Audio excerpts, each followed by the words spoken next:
alladzina hum fi salatihim khashi'un.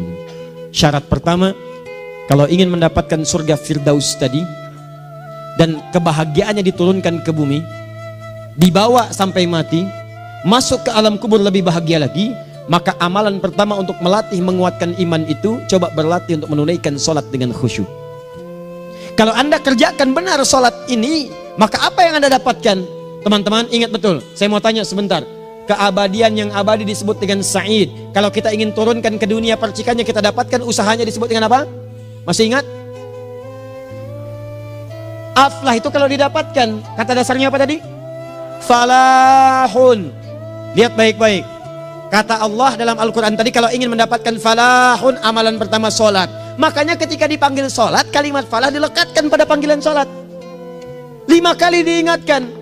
Begitu muadzin kemudian azan memanggil Anda, hayya 'alas shalah. Anda bertanya, ya Allah kenapa kami mesti sholat? Dijawab, hayya 'alal falah.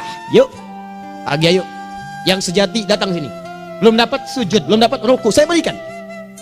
Makanya ketika orang sholatnya benar, dia akan mendapatkan 5 keutamaan. Saat di dunia nih, belum ke akhirat, 5 keutamaan yang tidak diberikan pada orang yang tidak sholat. Atau orang sholat tapi sholatnya nggak khusyuk. Sebab syarat mendapatkannya khusyuk. Alladzina hum fi sholatihim khasyi'un. Bukan alladzina hum fi sholatihim saja, tapi ada kalimat khasyi'un. Artinya yang tidak khusyuk saja nggak akan dapat, apalagi yang nggak sholat. Apa yang 5 ini? Lihat baik-baik. 1. Orang yang sholatnya benar, pertama kali sebelum mendapatkan kebahagiaan hakiki dari Allah Subhanahu wa Ta'ala, akan dirubah dulu perilaku hidupnya menjadi perilaku yang lebih baik. Kalau orang itu sholatnya benar, maka sholat itu akan melatih dia untuk berubah, bertransformasi jadi orang baik. Itu ada di Quran surah ke-29 ayat ke-45. Innas sholata tanha 'anil fahsya'i wal munkar. Sumber keburukan cuma 2, kalau bukan fahsya itu munkar. Maaf, pornografi, porno aksi, LGBT, kata-kata jorok, kotor itu fahsya. Di orang sholat kata Allah, mustahil berkata-kata kotor. Orang sholat tidak akan pernah mencela. Orang sholat tidak punya kata-kata jorok. Jadi kalau ada sekarang orang yang sholat senang mencela orang lain, itu berarti ada masalah dalam sholatnya. Dan dia belum dijamin sebagai ahli surga terbaik. Dan hidupnya nggak bahagia. Nggak bahagia. Aneh nih. Sholat tapi senang celah orang. Aneh. Aneh. Yang paling bahaya adalah menikmati celahannya. Itu yang paling aneh. Anda ngaji. Anda ikut taklim. Taklimnya sesuai Quran, taklimnya petunjuk sunnah. Anda sholat, Anda puasa, tapi Anda masih senang mencela orang lain dan menikmati celahan itu. Kalau nggak mencela, kayaknya nggak komplit kehidupan. Maka ada yang salah dengan ibadah Anda. Ada yang keliru. Karena mustahil taat bertemu dengan maksiat, itu mustahil. Mungkar, keburukan yang diingkari oleh hati, sumbernya nafsu perut dengan akal. Bohong, mencuri, menipu, membunuh, merampok, membegal, mabuk dan sebagainya. Itu namanya mungkar. Orang sholat gak mungkin mengerjakan mungkar. Jadi kalau sholat kita benar, cukuplah Anda sholat, maka Anda akan jadi orang baik. Makanya kata Nabi, Anda punya anak dari kecil ajarin sholat. Sholat kalau naik jadi balik, kerjakan terus. Kasih pelajaran membuat dia mengerti. Kalau masih susah, berikan pelajaran. Ini sering diterjemahkan dengan memukul. Mukul di Arab beda dengan konteks mukul sekarang. Mukul di Arab tuh ngasih pelajaran supaya ngerti. Anda bisa terjemahkan dengan konteks lain. Uang jajannya tahan, yang kesukaannya simpan dulu. Bisa dengan konteks kekinian, tapi poinnya kenapa anak Anda dari kecil ajarin sholat, sampai kenalkan dengan masjid, ajari 3 tahun bawa ke masjid, kenalkan dengan masjid, gak ada masalah lari-lari itu sebelum waktu sholat. Kenalkan dulu. Dulu orang-orang tuh begitu, sebelum waktunya dikenalkan, jalan, begitu lari, biarin dulu. Setelah itu diberi pengertian, nah ini bukan tempat berlari, yang berlari di sana nanti, yang di sini nanti akan ada orang-orang baik semuanya. Terus Anda lihat berbaris, baris rapi. Kalau pengen baik ikutan baris nanti. Terus nanti ada yang mimpin di depan, namanya imam. Imam itu siapa ya? Tetangga kita bukan yang Pak Imam, bukan. Bukan. Kalau tetangga kita namanya Imam S. Arifin. Kalau yang ini imam sholat namanya. Imam sholat itu nanti akan pimpin menyembah Allah. Allah siapa ya? Allah itulah yang memberikan ayah rizki. Allah itu yang memberikan ayah rizki sehingga bisa beli tobot buat kakak. Beli robokar poli, ini yang poli, ini yang embers, ini yang heli, ini dulu kakak semuanya tuh yang kasih Allah. Nanti kalau kakak bagus bisa ikut rapi di sini, Allah akan senang, akan ditambah lagi oleh Allah. Oh begitu ya, datang begitu caranya. Ini bukannya waktu sholat belum dikenalin tadi bawanya main-main di masjid. Bahkan ada yang agak repot lagi, di rumahnya susah diatur, dibilang, kamu ini susah diatur, main sana ke masjid, disuruh main, ya main di masjid. Yang salah bukan anaknya, orang tuanya. Apa rahasianya anak itu disuruh ke masjid, suruh sholat? Rahasianya, begitu anak itu sholat dengan baik, maka dia akan tumbuh jadi anak baik di kemudian hari. Itu maksudnya. Nah, sekarang saya agak bingung ini, pendidikan TK sekarang salah sih? Enggak, cuma saya agak bingung mikirnya. Ini anak belum diajarin sholat, udah diajarin manasik. Itu bagaimana cara berpikirnya Ferguson? Agak repot saya mikirnya tuh. Ya. Walaupun salah sih enggak, cuma saya bingung gitu. Kenapa nggak dikerjakan tahap yang pertama dulu? Tangga itu kan berurutan. Nggak bisa Anda lompat langsung ke 5. Kan 1, 2 belum terlewati. Jelas ya? Ah, ini gambarannya. Sholat nih. 1 pasti baik. Ini kalau sekarang sholat, lisan belum baik, mata belum baik, sampai ke kaki, berarti ada yang salah sholatnya tuh. Ada yang nggak tepat. Tangan sembarangan, snack orang ngambil. Awas. Tuh sendal orang, mau wudhu nggak ada sendal, pakai sendal orang. Udah bilang belum? Kehujanan pakai payung orang. Udah bilang belum? Ya kan gampang Ustaz. Ini kan juga mungkin diikhlaskan karena Allah. Ya ikhlas, cuman pakainya belum minjam. Bagaimana kalau sedang pegang payung itu keluar, Anda meninggal? Nah, coba mikirin ke situ. Coba ke kantor. Kalau didorong proyek yang nggak jelas, minta tanda tangan, pikir lu bagaimana kalau meninggal? Kemarin saya sama teman-teman artis saya katakan begini, Anda ya, kalau Anda mengaji dengan saya, jangan pernah menerima peran maksiat. Walaupun itu sekedar adegan, tapi itu maksiat. Kalau bayangkan ketika Anda memerankan itu, Anda diwafatkan oleh Allah Subhanahu Wa Taala. Maka demi Allah saya katakan tidak ada faedahnya Anda ngaji sekarang, ngaji besok. Ketika Anda menerima peran itu, Anda wafat dalam keadaan bermaksiat di hadapan Allah Subhanahu Wa Taala. Maka saya pun katakan pada Anda, ayo belajar yang betul, pahami. Bangun sholat, belajar, dalami seperti orang tua kita dulu. Tinggalkan nyontek, budaya yang gak jelas. Rasakan ketika nyontek Anda wafat. Apa yang Anda dapatkan?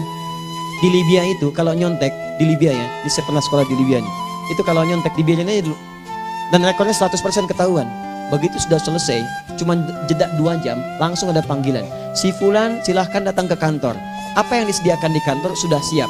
Anda diberi waktu 2 jam dari sekarang, siapkan beres-beres koper Anda. Di sini sudah tertulis Anda akan pulang. Tiketnya sudah lengkap, dikawal 2 orang. Dituliskan di situ anak ini nyontek gak boleh kembali ke sini.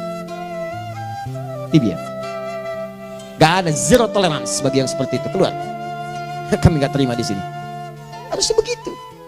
Gak ada faedahnya. Yang kita butuhkan amalan dari ilmu, bukan nilai-nilai itu sementara. Gak ada. Sudah. Nah ini akhirnya begini kualitasnya nih. Tertulis di ijazahnya bagus, cum laude, IPK-nya 4, tapi nggak ada aplikasinya. Yang pintar banyak, kita butuh yang baik, pintar yang baik. Sekarang yang pintar banyak, kepintarannya dipakai untuk nipu orang. Itu yang bahaya. Ahli hukum banyak yang dihukum.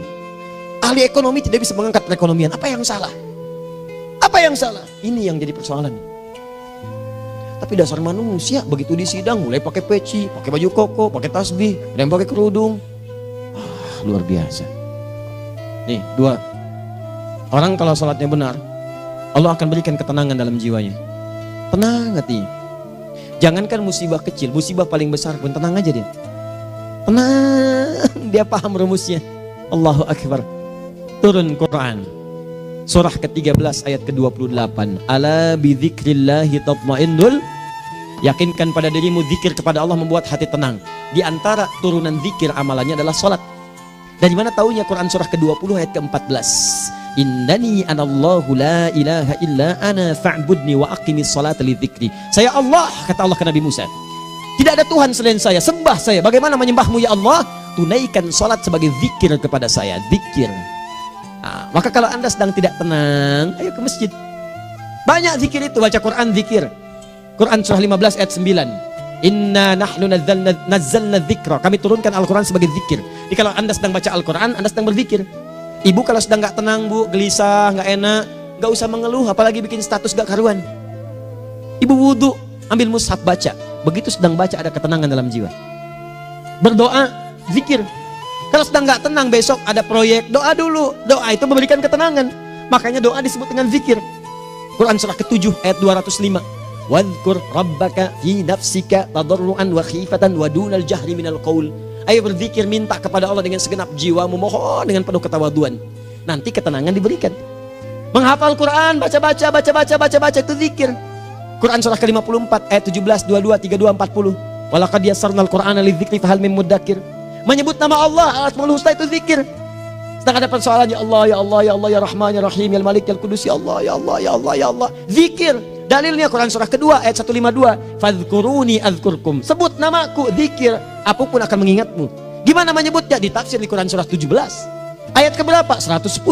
Qulidullah awid rahman ayyamma tad'u falahul asmaul husna. Sebut nama Allah.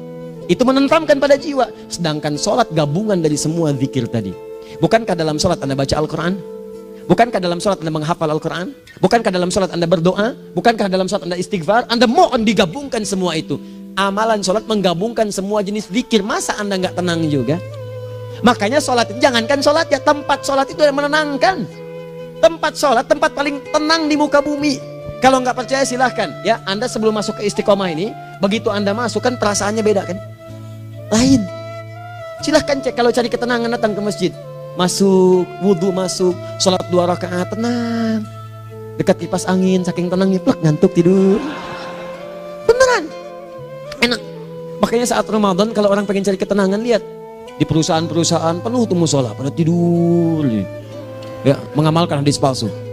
Ya, dia musoim ibadah, tidurnya orang puasa ibadah, hadis palsu. Nah, itu teman-teman. Itu gambarannya tiga.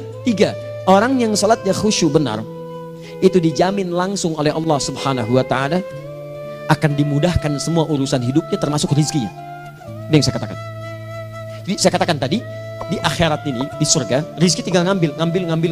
Anda kalau benar sholatnya, itu langsung dijanjikan oleh Allah. Rezeki itu nggak perlu Anda banyak pikirkan. Ikhtiar sedikit, datang. Bahkan dari sisi yang tidak Anda duga. Apa dalilnya? Quran surah ke-65 ayat 2 dan 3. Ditafsir di Al-Baqarah ayat 2 dan 3. Wa may yattaqillaha yaj'al lahu makhraja. Ada orang yang meningkatkan takwanya kepada Allah, kami mudahkan urusan hidupnya. Setiap persoalannya diberikan jalan keluar, mudah. Solusi. Setiap ada problematika, ada solusi. Wa yarzuqhu min haitsu la yahtasib. Dan kalau dia ingin mendapatkan rezeki, bahkan kami kirimkan dari sisi yang tidak dia duga. Orang lain capek ini datang lagi, tawaran proyek datang lagi. Utsman tuh Masya Allah kayanya banyak, tapi yang paling dirindukan bukan saat mendapatkan peningkatan omsetnya, yaitu saat dia mendapatkan waktu khusus dengan Allah untuk sholat malam hari, sampai-sampainya sempat sholat tahajud sampai khatam Al-Quran. Abdurrahman bin Auf demikian, Tamim Ad-Dari demikian, sholat karena tahu sholat itu meningkatkan rizki. Karena tahu kuncinya ada di situ, Allah yang punya rizki, disebut dengan Razzaq, pemilik rizki. Maka saya harus punya hubungan dekat dengan Allah. Kalau sudah punya hubungan dekat, mau apa aja gampang. Belum minta, udah diperhatikan. Silahkan cek, Anda punya hubungan baik dengan bos Anda di kantor. Ya, sebelum Anda minta, beliau udah pikirin tuh, telepon bendahara. Dia udah ngambil belum gajinya? Belum Pak, tambahkan bonus sekian. Kenapa? Karena dia mengawasi Anda. Allah maha tahu dibandingkan dengan bos Anda. Mendekat kepada Allah, semua diperhatikan oleh Allah. Siapa orang takwa itu? Kalimat takwa pertama di Al-Quran Al-Baqarah ayat 2, amalannya ayat 3. Dzalikal kitabu la raiba fihi hudal lil. Siapa mutakin itu? Ayat 3-nya. Alladzina yu'minuna bil ghaib wa yuqimunas shalah. Gampang. Kalau pengen mudah hidupnya gampang.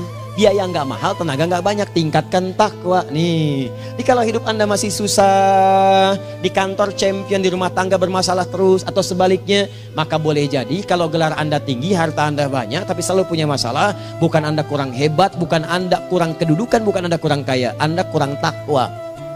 Dan yang paling dahsyat, mungkin sholat Anda belum berkualitas. 4. Orang yang sholatnya benar, khusyuk dia. Bahkan saat sholat itu kalau dia minta, maka seketika doanya akan dikabulkan. Tanpa diskusi, langsung seketika. Contoh, Quran surah ketiga ayat 38-39. Demi Allah saya katakan, Nabi Zakaria punya masalahnya pelik. Sudah berumah tangga, istrinya divonis monopos, maaf bahkan mandul. Gak mungkin punya keturunan. Maka apa yang beliau kerjakan? Secara singkat beliau sholat. Begitu sholat minta kepada Allah. Hunalika da'a Zakaria rabbah. Di mihrab itu beliau bermohon kepada Allah. Bermohonnya sambil sholat. Qala rabbi habli min ladunka dzurriyyatan thayyibah innaka sami'ud du'a. Ya Allah, mereka katakan saya nggak mungkin punya keturunan. Sekarang saya ingin katakan, ya Allah, saya hanya minta darimu saja, saya nggak akan dengarkan mereka. Ya Allah, mohon engkau maha mendengar, ya Allah. Maha mendengar doa saya. Kalau kepada yang maha mendengar aja nggak mengabulkan, kepada siapa lagi saya mesti minta? Apa yang terjadi? Fanadatul malaikatu wa huwa qa'imun yusalli fil mihrab. turun malaikat mengabarkan, sedangkan beliau masih sholat, belum selesai dalam sholatnya. Sholat khusyuk itu belum selesai sholat aja dikabulkan, doa sudah turun. Sholatnya belum selesai, doa sudah dikabulkan. Annallaha yubashshiruka bi Yahya. Allah kasih kabar gembira, doa kamu didengar, dikabulkan, kamu akan punya anak, namanya langsung dari Allah Yahya, artinya hidup yang mustahil menurut manusia. Lahir seorang dari rahim perempuan yang menepus dan mandul, bayi yang hidup, kata Allah nggak ada yang mustahil bagiku, jadi dan jadi dia. Berita baiknya, Nabi Zakaria sholat dikabulkan. Umat Nabi Muhammad sebelum sholat sudah ditunggu oleh Allah, mau minta apa, aku kabulkan sekarang. Hadisnya qudsi, saya bacakan. Hadatsana qala Rasulullah sallallahu alaihi wasallam, qala Allah azza wa jalla, qasamtu shalah baini wa baina abdi. Kata Allah, saya bagi dua ya salat antara aku dengan hambaku. Wali abdi ma sa'ala. Kalau hambaku benar salatnya, aku berikan apapun yang dia minta sekarang. Idza qala al-abdu alhamdulillahi rabbil alamin.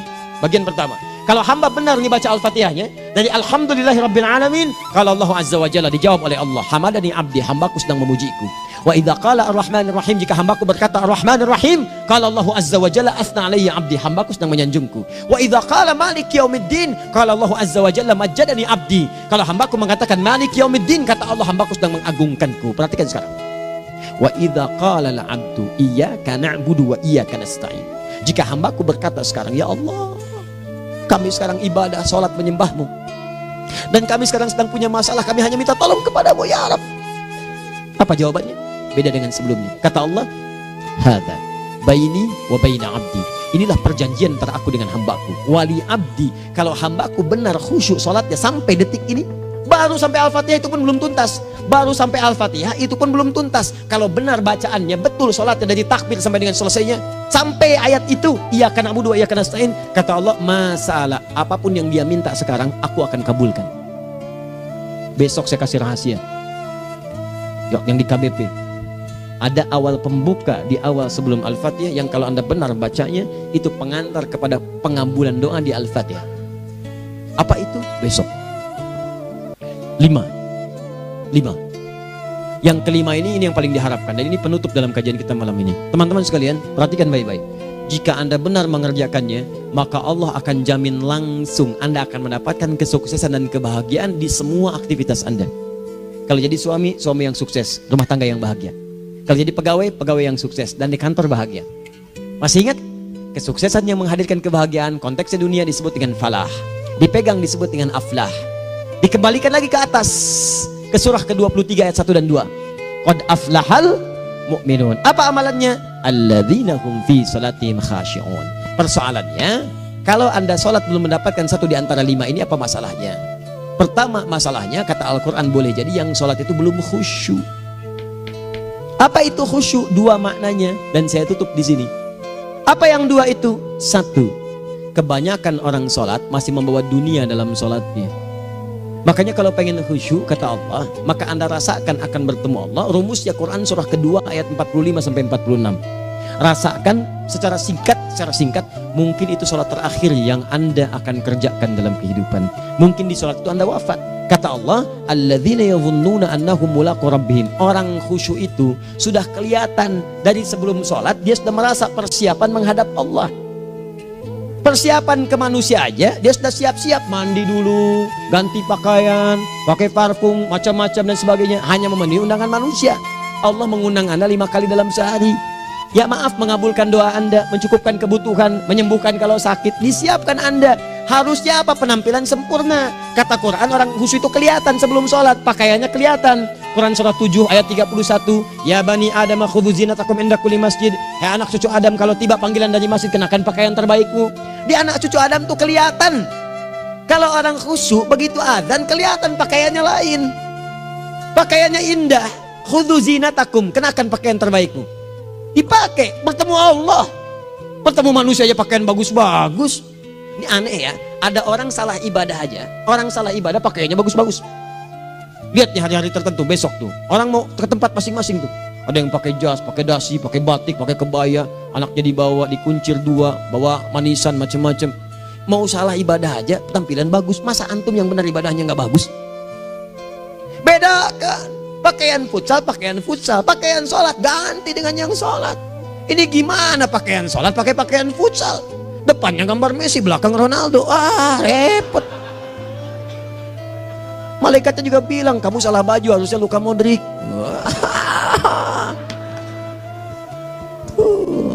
Apalah saya. Ayo mau tanya apa? Mourinho dipecat saya tahu. Lagi nganggur sekarang, ditawarin Benfica dia nggak terima. Sekarang jadi dia komentator di beIN Sport. Nanti sebentar lagi dia akan komentari laga Saudi dengan Qatar dan komentari laga Arsenal dengan Ipswich. Digantikan oleh Solskjaer. Dia super sub dulu. Ya, super sub. Ya, the baby assassin, ya pembunuh yang berwajah baby face. Masuknya di akhir-akhir, gol. Sekarang melatih dia 5 kali kemenangan, belum kalah sama sekali. Saya hafal itu. Tapi masih di urutan ke-6, tapi jaraknya ke yang ke-4 itu tinggal 3 poin lagi.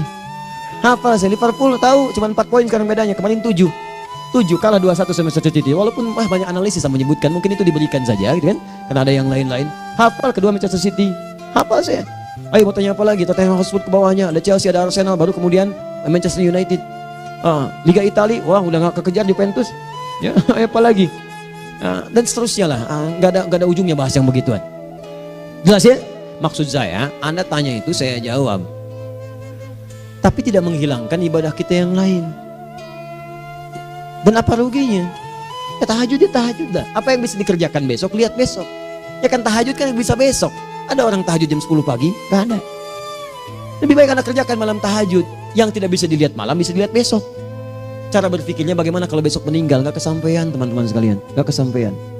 Nah maka dari itu, Anda kalau mau ada panggilan sholat, siap-siap baju yang bagus. Itu sempurnakan. Anda panggilan orang mandi, panggilan Allah. Buka Quran surah 5 ayat 6. Sempurnakan wudhu. Ya ayyuhalladzina amanu idza qumtum ila shalah faghsilu wujuhakum. Wudhu yang baik. Berpakaian yang rapi. Kenapa? Karena boleh jadi saat dipanggil Anda wafat saat itu. Maka wafat Anda dalam keadaan yang suci, dengan keadaan tobat, dengan pakaian terindah pada saat itu. Yang kedua, maaf, orang-orang kurang khusyuk itu saya tutup. Yang kedua itu karena kebanyakan orang sholat tidak paham, tidak mengerti apa yang dibaca dan dilakukan dalam sholatnya. Jujur pada diri sendiri, jawab pada diri Anda. Sampai sekarang Anda sholat, berapa persen bacaan sholat yang Anda pahami? Jangan-jangan selama ini Anda sholat ribuan kali sujud, ribuan kali ruku. Gak ada yang paham yang dibaca. Sekian persen yang paham. Bagaimana sholat Anda bisa khusyuk? Pekerjaan Anda dipahami, urusan akhirat Anda gak dipahami. Di mana cara berpikirnya? Aku yang bagaimana atau engkau yang harus bagaimana? Ya, coba berubah. Nah ini baru satu amalan, belum yang lainnya. Ada 5 amalan lagi yang kalau kita bisa turunkan itu, selain sholat yang khusyuk, maka jaminan tadi akan datang. Baru sholat khusyuk aja 5 datang, apalagi ditambah dengan 5 amalan lainnya lagi. Demi Allah saya katakan, dunia kecil sekali, gak ada nilainya. Akhirat aja enak, nikmat. Saya ketemu Ustaz Arifin beberapa waktu lalu, dan kita doakan semoga Allah berikan kesembuhan, kesehatan. Saya datang, biasa kita adamin berdoa, duduk. Bang istirahat, bang butuh istirahat, umat udah nunggu. Dah gak usah mikir yang lain, karena beliau cerita masjid, cerita zikro, cerita mana. Ya, insya Allah. Nitipin ini, nitipin itu dan seterusnya. Dan yang paling indah adalah, bang kita saling panggil weekend. Nikmat, gak ada yang senikmat ini. Zikir, Allah, doa. Nah bayangkan sakit tapi masih nikmat gitu. Nikmat. Iya bang, saya paham. Istirahat dulu. Banyakkan nanti orang jengkuk. Saya pamit dulu ya, supaya bisa istirahat, supaya tenang. Lama kita pegangan tangan, ngobrol, saling mendoakan. Itu nikmat. Dan cara berpikirnya kalau sudah pakai iman, semua nikmat. Ada uang nikmat, gak ada uang nikmat, sakit nikmat. Karena cara berpikirnya lain. Nanti kita bertemu lagi, saya terangkan pada Anda. Dan saya contohkan satu kisah. Bahkan ketika ada orang yang diuji Allah dengan ujian yang sangat luar biasa, yang menurut sementara orang itu ujian sangat luar biasa menggetarkan jiwanya dan susah untuk bertahan, tapi orang ini nikmat saja menjalaninya. Nikmat. Ada yang di rumah tangga, ada yang di macam-macam. Contohnya banyak. Satu contoh saya berikan di malam ini. Satu kali suami istri, wah luar biasa. Istrinya itu cerewetnya Pak, bukan cuma cerewet, ngeselin bagi suaminya. Maaf Bu ya, bukan ibu maksudnya. Jadi semua yang dikerjakan suami salah. Pengen mangga, ayah kalau kita sekarang dibeli mangga. Kenapa mangga yang ini? Saya pengennya mangga yang lain. Belikan mangga. Kenapa beli mangga aja? Jeruknya mana? Jeruk. Semua. Pokoknya semua yang kerjakan suami salah. Tapi suami tidak pernah mengeluh. Ini kerjakan, itu kerjakan. Satu kali, perhatikan cara memandangnya. Ketika iman sudah masuk ke dalam jiwa. Kata temannya, akhi, istri kamu ini begini nyusahin kamu. Kenapa kamu gak cari yang lain? Kan gampang ada syariat. Udah pisahin aja cari yang lain. Kamu tenang ibadah. Apa jawabannya? Hey, Allah sudah turunkan surga ke saya lewat dia. Kenapa kamu meminta saya untuk menjauhinya dan meninggalkan surga saya? Ini cara melihat dia. Bukankah ketika ada berbagai keluhan saya sabar? Bukankah sabar mendekatkan saya ke surga? Allah kirimkan tipikal istri seperti ini supaya mendekatkan saya ke surga. Dengan itu kan saya banyak pahala. Saya sabar, pahala banyak. Sudah Allah berikan pahala kepada saya. Kamu malah nyuruh saya untuk berpisah dengan pahala itu. Perhatikan cara berpikirnya. Indah. Kalau rumah tangga seperti ini semuanya enak. Suaminya biasa-biasa, istrinya cantik, luar biasa. Begitu berdandan kelihatan kata suaminya, Masya Allah, wajahnya tak berpaling, mata tak berkedip. Kata istrinya, ya zauji madzabik, sayang kamu kenapa? Wallahi syakiran lillah bihadari, demi Allah aku bersyukur mendapatkan istri secantik kamu. Kata istrinya, nahnu fil jannah zauji, kita berdua di surga. Kata suaminya, kok bisa begitu jawabanmu? Iya, kamu bersyukur dengan keadaanku, aku bersabar dengan keadaanmu. Catat. Bukankah orang syukur dan sabar di surga? Tuh lihat, canda-canda orang-orang soleh itu begitu. Nikmat ketawa walaupun nyelekit di hati. Cuman bawaannya enak gitu. Nah, nanti itu ada tuh, nanti saya turunin tuh. Yang di rumah tangga, yang ini, yang itu nanti. Kapan? Pertemuan berikutnya.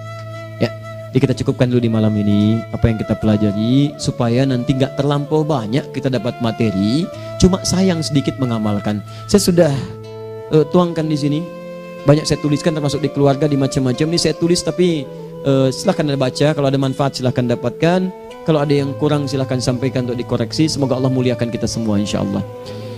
Sekali lagi, perbaiki hidup, jangan banyak mainnya, dan sudah jangan banyak membuang dengan yang sia-sia apapun yang dihadapi. Sekali lagi, tolong jaga kondusivitas, bantu negara kita, ketertiban, keamanan. Kalau saya menyampaikan sesuatu ada singgungan dengan yang kekinian, itu maksudnya koreksi masukan-masukan supaya diperbaiki. Tapi tetap dalam urusan pemilihan kita punya pilihan masing-masing yang tidak boleh dipaksakan. Jelas ya? Baik, jadi ya saya sampaikan sekali lagi. Pertama, pilih mana? Anda dipaksa harus ikut, atau yang kedua kita bebas memilih sesuai